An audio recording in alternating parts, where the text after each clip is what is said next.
मेरे गुलाब नहीं ख्वाब झड़ने वाले हैं। खिज़ां का पेड़ नहीं, मैं खिज़ां का आदमी हूँ।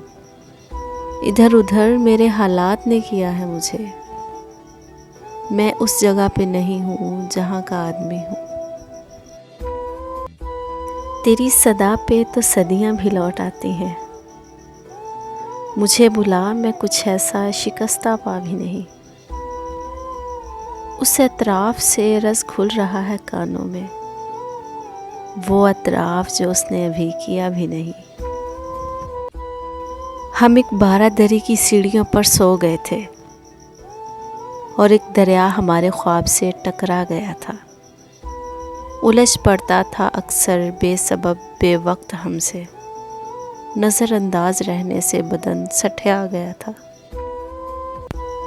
आज नींद आँखों में पहले से ज़्यादा है। तू कहे तो सो जाएं, तेरा क्या इरादा है। ऐसे आदमी जाना हम सफ़र नहीं होते।